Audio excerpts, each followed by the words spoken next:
Here we go. Gamers on a budget. These are games under $5, currently available in the PlayStation January sale. Everything is $5 and below. Tomorrow's video will be games under $2, so they'll be even cheaper than these ones, which is kind of crazy that we get games down to that price point. But we've got videos from $25 all the way down to $2, just to give everyone a bit of a chance. If there's something you want to pick up that you haven't been able to, or maybe you're tight on money at the moment, then this is an option for you as well. Let me know in the comments what you have picked up from the sale. I would love to hear what games you are playing at the moment over the holidays. That'd be fantastic. Make sure you subscribe if you haven't already subscribed. I would appreciate that. Let's have a look at the games. Injustice 2 down to $3. Really solid fighting game here with a really good narrative to it as well. I'm not a fighting guy, but I still played this game and enjoyed it for the narrative alongside it. The story was great and the cutscenes are done so exceptionally well. Made by the same guys who made Mortal Kombat. They did a really good job on the fighting, even though I'm not a fighting game. And that is testament to how well you can get through the game too, because I don't know how to do combos or anything, but I can still do Superman's laser eyes and finish the entire game. So yeah, fun little fighting game to play here. Phantom Pain is $5. This is Kojima's last Konami game and the last, real Metal Gear game. I don't think we count the zombie one, really. Open world stealth action game here if you're looking for something like that. It's good. It gets discounted pretty much every sale, so we won't talk about it too much, but it's a really good action adventure game here. AAA quality as well, I would say. Saints Row Gat Out of Hell, probably a slightly lesser quality game here. It's like a spin-off Saints Row game. Basically DLC for Saints Row 4, I would say, but they kind of kept it into its own game and its own thing. It's fine. It just loses a lot of the heart of Saints Row. It's for $4. It's good for $4. You can play through the whole thing co-op. It just doesn't have the character creation and the kind of fun stuff that the Saints Row games are known for. It is still wacky and silly. It's set in hell rather than in Steelport, I think, is where the original ones are. So you kind of lose a lot of the character there as well. But it works. It's a pretty silly and wacky third-person open world game.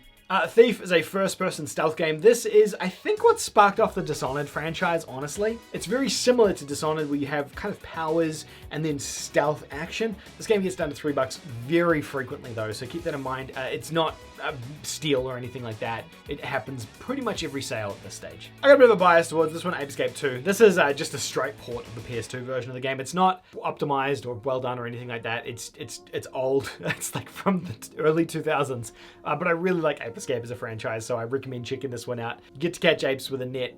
It's a mascot platformer where you get to catch monkeys. It's good. If you played it as a kid, you'll enjoy it, but otherwise it's pretty rough for younger gamers out there. I wouldn't suggest picking it up. Agents of Mayhem was the spiritual successor to the Saints Row franchise that kind of failed. It didn't really take off the way they'd hoped it would. It was a squad-based game that you could play single player only, which was very unusual, and they removed a lot of the personality and heart that came with Saints Row, hence why this game is so cheap all the time now. Fortunately, or unfortunately, they've decided to scrap this franchise and move back to Saints Row, which I think is a good move from the developers' part, because I think this didn't really work that well. But if you're looking for a squad-paced open world game to play that's single player, it's $3. The options are available. I'm not even saying they're all good, I'm just saying the options are there. Bloodstained Curse of the Moon. This is a Metroidvania style game. It's based on Castlevania, as you can probably tell by the artwork and the image. Super heavily inspired by Castlevania 3. If you're looking for some 8-bit Metroidvania goodness, this is a great game to check out. It's a really, really fun game. Even if you haven't played this genre before, I do think they're really great. I recommend younger gamers check them out, because I think you've missed out on probably an entire genre of games with Castlevania that have never come to PS4 or PS5. So great way to relive a little bit of that. Payday 2 Crime Wave Edition. It's a really cool co-op first-person game. It's old though, and it has aged pretty badly because it came out, I think, in 2012 or 2013 at this point. It's a 4-player squad game. You heist things, you rob banks, jewelry stores, different things like that. It's fun to play with people, not by yourself though. It's very rough by yourself, but with a group of people, this can be a very enjoyable experience. We talked about in a previous video the Need for Speed game, and I said a lot of the PS5 ones weren't very good, or the PS4 ones weren't very good. I stand by that, but for $5, you're still getting a solid racing game, arcade racing game here. Even if Payback's not the best of those games, it still works pretty well. This one here is basically Fast and Furious. You're playing through a heist as a bunch of different characters with different skills and stuff, although it doesn't actually make a difference. But for the narrative, they're perceiving it like you're playing through a heist and things like that. It's not bad as an arcade racing game. I played it, I had a good time with it, so there's that. Lego games, Lego Harry Potter collection down to $4. Good price for this. You're getting both Harry Potter Lego games here, hack and slash co-op game. not too much more to say about that. Plants vs. Zombies Garden Warfare 2, I think is the best out of this whole series of Garden Warfare or third-person Plants vs. Zombies games. It's basically Overwatch, but with Plants vs. Zombies. One team is plants, one's zombies. Third-person shooter style game. Each plant or zombie has its own unique powers and skills and stuff as well, so very, very similar to Overwatch in that sense.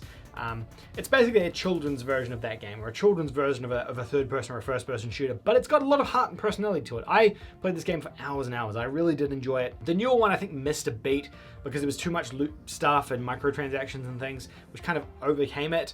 But this one here was really, really good. $7 for Titanfall 2. This one gets down to this price point, even lower sometimes as well. I know it technically falls outside of the boundaries of this video, but I wanted to include it here. Titanfall 2 is a steal, regardless of the price point. It's a great first-person shooter made by ex-Call of Duty developers as well. Call of Duty is one of the best first-person shooter games because it just runs so well. It's consistently smooth and works.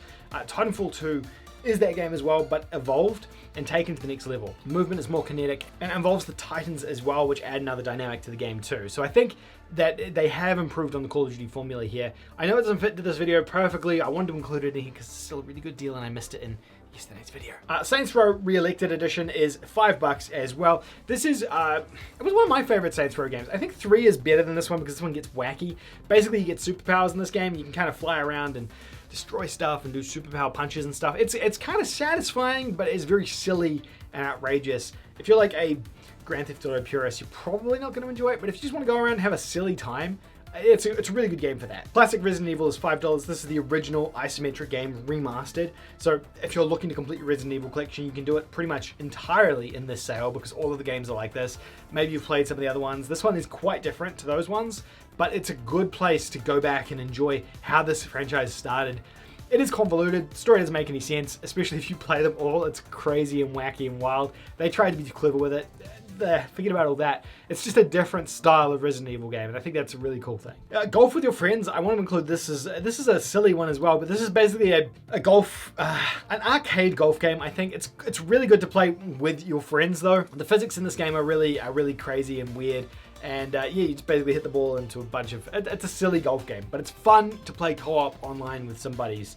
Trophy-wise, easy platinum trophy as well if you look up a guide, so you know exactly where to hit the ball because the physics are consistent, which means you get a hole in one pretty much every time if you know where you need to hit the ball and what angles you need to hit it on, but it's fun to play with buddies. I missed this one at the start, but the original Injustice, Gods Among Us, is also discounted down to $5. Not as good as the sequel. I think the sequel is better, not only because it's a PS4 versus a PS3 game, but because they just improved on the mechanics and the story as well. So the sequel is a better game, but if you wanted to play through like the original story, that's an option for you as well to play through if you wanted to pick that up too. I talk about the same games like so much, so let's just rapid fire these. Homefront: The Revolution is $3. It's an average AA first-person shooter. Metro Exodus, or Metro Redux, I should say, is $4.49. This one here is the first two Metro games, 2023 and the name of it escapes me at this point. But those are first-person post-apocalyptic adventure games if you're looking for something like that.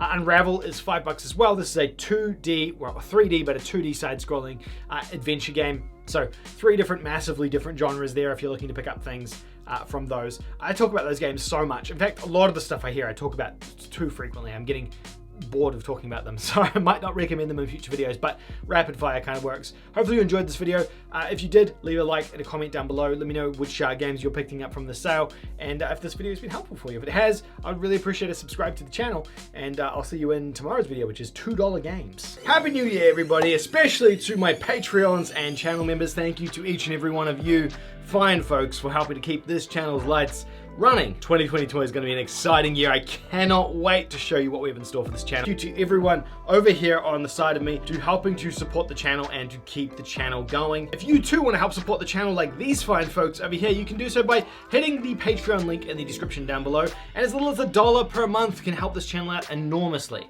Alternatively, if you want to become a channel member, you can do the membership button that's just below this video. You get cool things next to your name. You get to use different emotes in chat. It's a whole thing. Either way, I really appreciate you. Thank you all so much, and trust me, 2022 is gonna be a good one. All right.